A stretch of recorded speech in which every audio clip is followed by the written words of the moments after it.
పుచ్చలపల్లి సుందరయ్య తెలుసా నీకు? చెప్పరా. CPM Chandra Rajeswararao, CPI Chandra Pullareddy, CPI ML, Kondapalli Seetharamaiah, People's War. Dange. రేయ్, డాంగే తెలుసు, జ్యోతి బస్ తెలుసు, చారు మజుందార్ తెలుసు, మావో తెలుసు, మార్క్స్ తెలుసు. చాలా ఇంకా ఇన్ఫర్మేషన్ ఏమైనా కావాలా? ప్రపంచ చరిత్ర మొత్తం తెలుసు నీకు, కానీ ఈయన గురించి మాత్రం తెలియదు. శ్రీకాంత్, అందరికందరూ తెలియాలని ఏముందిరా? అందరికందరూ తెలియకపోయినా పర్లేదు, మన రీసెర్చ్ కాలొచ్చు. మీకు తెలియపడమేంద్రా? అదేరా మా తెలంగాణ చేసుకున్న దౌర్భాగ్యం. ప్రపంచ ఉద్యమాల చరిత్రలో మైలురాయిగా నిలిచిన తెలంగాణ సాయుధ రైతాంగ పోరాట వీరుడు కామ్రేడ్ రావి నారాయణ రెడ్డి రయ్యనా 1952లో మొట్టమొదటిసారి జరిగిన పార్లమెంట్ ఎన్నికల్లో 542 మంది ఎంపీలే కాదు, నెహ్రూ కంటే కూడా అత్యధిక మెజార్టీతో గెలిచిన తెలంగాణ సింహం రా. ఈయన పేరు తెలవడానికి మీరు కాదురా సిగ్గుపడాల్సింది, అటువంటి చరిత్ర రాసిన చరిత్రకారులు సిగ్గుపడాలి. దానికి మేమేం చేయాలి? వెంకటే, నువ్వెక్కడి నుంచి వచ్చావు? గడప. గోపాల్, నువ్వెక్కడి నుంచి వచ్చావు? గుంటూరు. హరి, నువ్వెక్కడి నుంచి వచ్చావు? అనకాపల్లి. అంటే ఎక్కడెక్కడి నుంచో ఇక్కడికి వస్తారు, మా ఊర్లకు దూరంగా ఇండ్లు వేసుకుంటారు. గుంటూరు పల్లె అని, ఆ పల్లె అని, ఈ పల్లె అని మీ ఊర్లో పేరు పెట్టుకుంటారు, మా పైన మీ పెత్తనం చెలాయిస్తారు.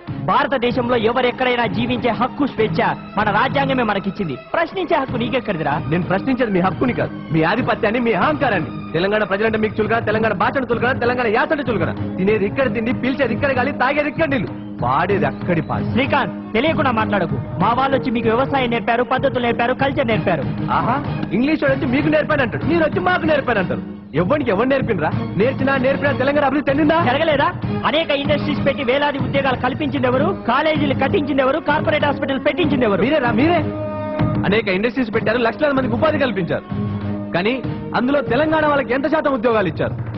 కాలేజీలో తెలంగాణ వాళ్ళు ఎంత శాతం ఉన్నారు? కార్పొరేట్ హాస్పిటల్ ఎంత శాతం ఉన్నారు? సెక్రటరీలు ఎంత శాతం ఉన్నారు? గవర్నమెంట్ ఉద్యోగాలు ఎంత శాతం ఉన్నారు? న్యాయస్థానంలో ఎంత శాతం ఉన్నారు?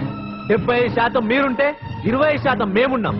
అది కూడా అటెండర్లుగా, డ్రైవర్లుగా, క్లీనర్లుగా, కింది స్థాయి ఉద్యోగాలు మేముంటే పై స్థాయి ఉద్యోగాలు మీరున్నారు. మూలికి రూల్స్లు మూలకు పడేశారు, 610 జీవోను అణగదొక్కారు. మా వాళ్లకు ఉద్యోగాలు లేక, ఉపాధి లేక అడుగుల పాలవుతున్నారు, నక్సలైట్లుగా మారుతున్నారు.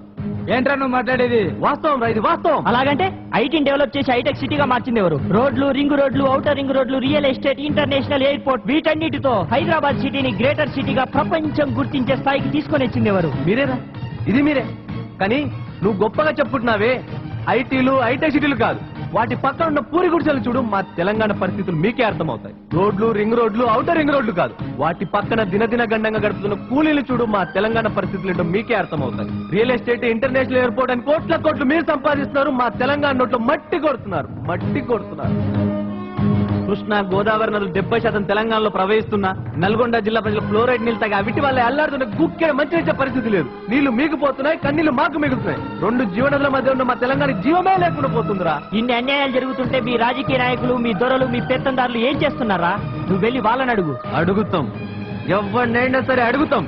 తెలంగాణ ద్రోహం చేసేవాడు నీవాడైనా, నావాడే, వాడెవ్వడైనా సరే గల్ల పట్టు అడుగుతాం. తెలంగాణ రావాలని అడుగుతాం, తెలంగాణ కావాలని అడుగుతాం. ఇది నా ఒక్కడి గొంతు కాదు, 3.5 కోట్ల మా తెలంగాణ ప్రజల గొంతు.